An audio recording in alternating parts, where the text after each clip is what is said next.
Hello and welcome back to Rage Gaming and more Monster Hunter Wilds talk. It's been a while since I've talked about Wilds, while information has been a bit sparser, and we've been covering other stuff in the meantime. But we're now days away from new information because we have 3 events that should reveal new details if we're lucky. We have, as we knew, Gamescom Asia and the Paris Game Show, or Game Week rather, that's coming up, where we know there's going to be more Wilds and more playable demos. But it wasn't until recently that I learned about the New York Comic Con event, where they're apparently having more playable demos, but more importantly, they're doing some kind of panel, which would give them a chance to talk more about the game, maybe reveal some information, answering questions, whatever. It was mentioned in this Twitter post by the Monster Hunter team in regards to a signing session they're also doing there. They said they're doing a panel on October 19th at 2 PM ET. A pretty big deal, casually said. Also, as a little mention, you can now vote for Monster Hunter under the Most Wanted category for the Golden Joystick Awards if you want to show your support. But yes, with new information around the corner, I wanted to do a little update on some of the bigger news we had that I didn't cover from a few weeks back, which was a unique interview by the media outlet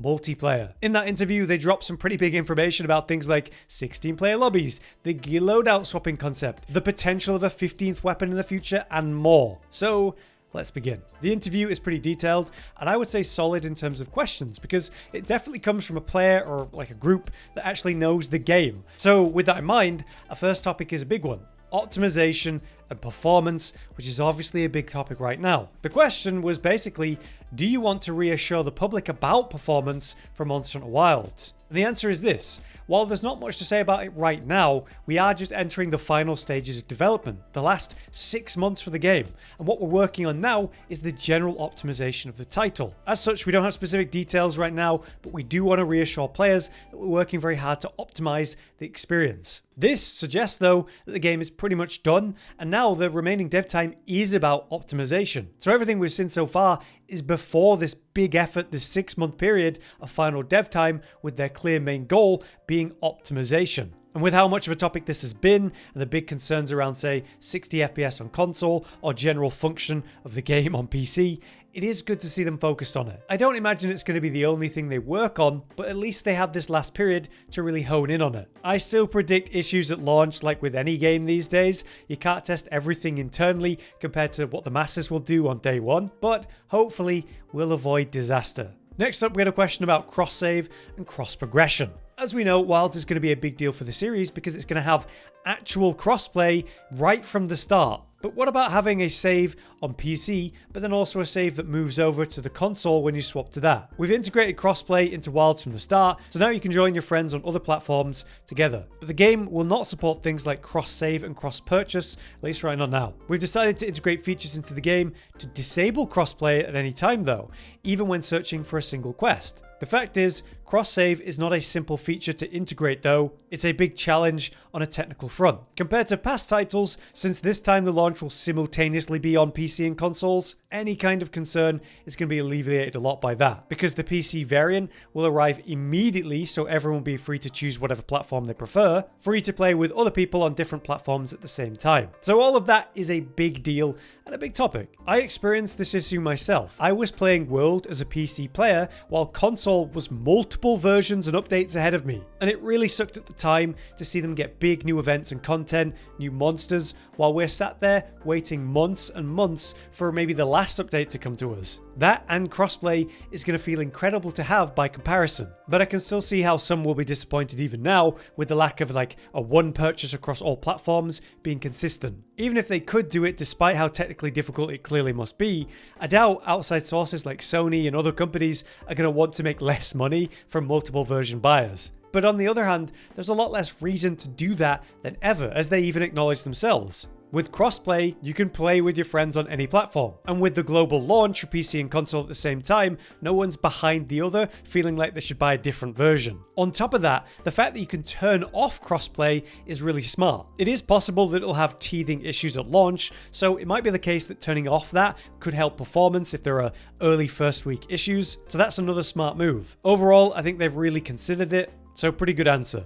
Next though, we had a question about Wilds and how it's comparable to Worlds. How it seems like World but bigger and better. What's their philosophy about that? The answer was this: Generally speaking, we never try to look at the previous chapter to create something bigger and better. We've now changed the philosophy and focus to be more about one born around the world wilds, taking on the role of a hunter that's kind of infiltrating a realistic ecosystem and hunting monsters. That's the key element of any Monster Hunter game. When it comes to wilds though, we wanted to focus on two sides of nature, how it can be a beautiful thing, but also wild and dangerous. With that in mind, we said, let's have monsters roam the map with their entire pack. There's never been so many monsters in the action at once in one locale. Let's have players explore the environment without loading screens, without interruptions. In short, instead of being bounced around loading screens, we wanted players to feel like human hunters moving freely as part of a real ecosystem. That's the heart of Monster Hunter Wilds. So it isn't that they wanted to create World 2.0, it's more like they've been given a foundation to build on to do some things they've always wanted to do. To have a world that's more seamless, with less loading screens and the way the maps are connected. To make it feel more lifelike with its endemic life, the small monsters,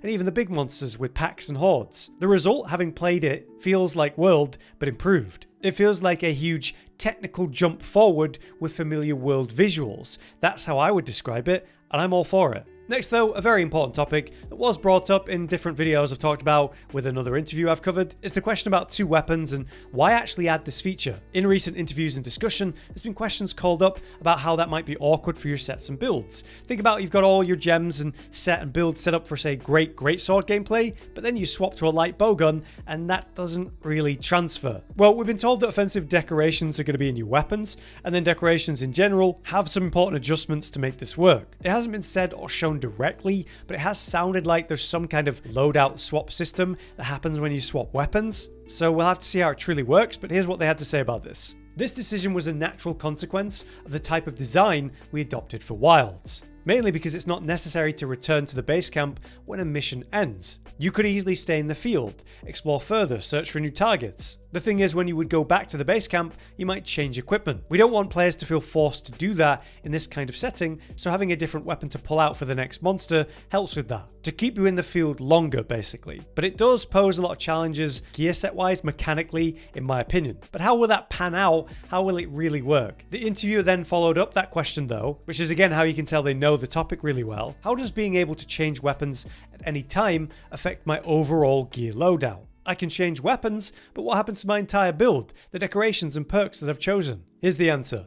The first important thing to know is that skills related to attack or offensive tools have been moved from pieces of armor to the weapon. That means having placed them on your weapon, when you change weapons you'll swap the skills, as we knew. So you will not find yourself with offensive skills blocked by equipped armor. But they're going to say the second important issue is that we've generally revised the entire system of decorations to allow for more flexible customization regarding the different loadouts. So again, we know they've thought about it, we know there's some kind of flexible system, we know that offensive skills are on weapons and defensives are on armor, but how flexible, how will that really work? We still haven't directly been shown or truly know. There's still valid concerns about some weapons having defensive skills that do enhance their gameplay, its function, and even DPS potential. So hopefully they've really thought this out, and maybe soon, maybe in these upcoming events, we'll find out what it looks like. Moving on then, the next question's pretty interesting. With how the basics of hunting have changed, with all of this seamless stuff, have they thought about timed hunts that speedrunners challenge themselves with? How will you track your stats for a monster hunt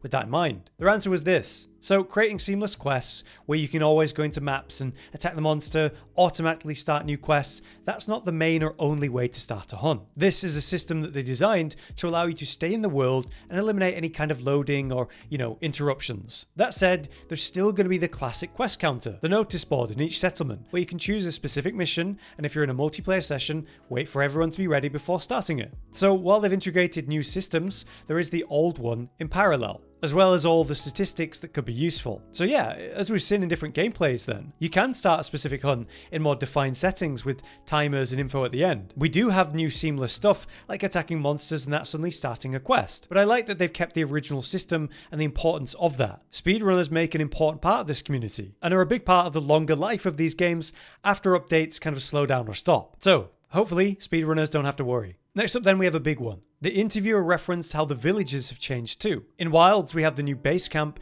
in each locale, which will have lots of features we'd only find in the village in previous games. They asked what will happen to the nice, relaxing or silly moments in town with your friends.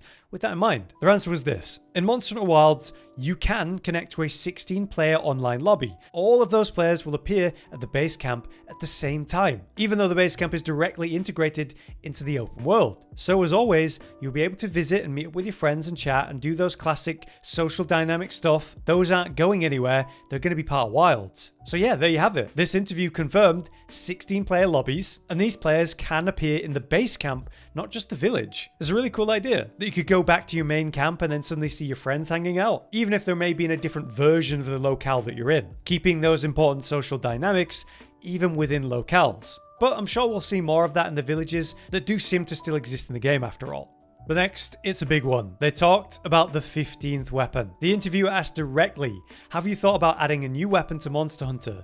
And if so, what's that kind of discussion like? Apparently they all laughed and then answered like this. The truth is, it's something we talk about all the time, because we've never really abandoned the idea of adding new weapon archetypes. We just haven't done it recently. The truth is we have a lot of ideas that have been piling up over the years with what kind of weapons we could add. We're always thinking about what new weapon could be added to the gameplay, but without overlapping too much with existing weapons that offer similar experience. So it's an idea that's not been discarded. It's just that every time we study a new chapter, we first think about the ideas that need to lay the foundation of this new concept. From the moment we introduced the 14th weapon, consequently, it never happened that it was one of the main focuses for the next games. In the case of Wilds, our main philosophy was to take the 14 existing weapons and develop them a lot compared to the past. Another thing we've discussed often with the 15th weapon is over the years we developed 14 weapons, so much that each one now has very deep combat systems. Achieving a high level of mastery with even one of them has become a complex task. So it's extremely difficult to invent a new category that can immediately prove to be on par with these older legacy variants. And we need to consider the issue of resources. It's not that we don't want to add a 15th weapon, on the contrary. But even if we had those resources available, we should ask ourselves if it's worth investing them in that direction, instead of, say, the existing toolsets, to create something new and different. So in the end, it's all a question of priorities for the next game. And in recent times, it hasn't happened yet that the new weapon was considered a priority.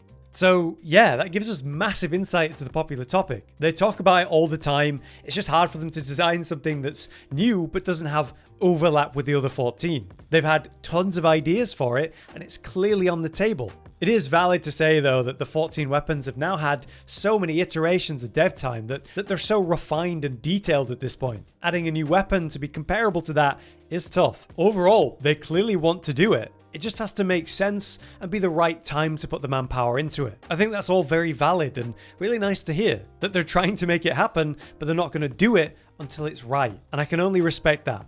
Overall then, I think this is a fantastic interview and I'd recommend you read the full thing. I only talked about some of the bigger topics here after all, but props to the interviewer. Apparently it was done by someone called Lorenzo Mancosu, so I personally hope to see more from them in Wilds press coverage again. For now though, I hope you enjoyed that overview of that interview and my little update on what's coming next, which again is going to be the New York Comic Con event with that panel on the 19th. Then after that we have Gamescom Asia and the Paris Games Week. So here's hoping for some more Scarlet Forest gameplay. Also, I'd like to apologize for me sounding a bit off today. I've been pretty sick the last few days. I hope that didn't get in the way. But yeah, I'll be back to cover more Monster Hunter Wilds news soon. So for now, I've been Hollow, you've been you. Thanks for watching. Josh, Cotton, and Hollow with the videos, dropping the humor like a hammer on your tippy toes, bringing entertainment on a daily arrangement to take our insanity and turn it into entertainment. Yes, I said entertainment twice, to reiterate that it is nice to look into your faces on a mostly daily basis when you let us in your homes to make the whole world a stage. Goodbye.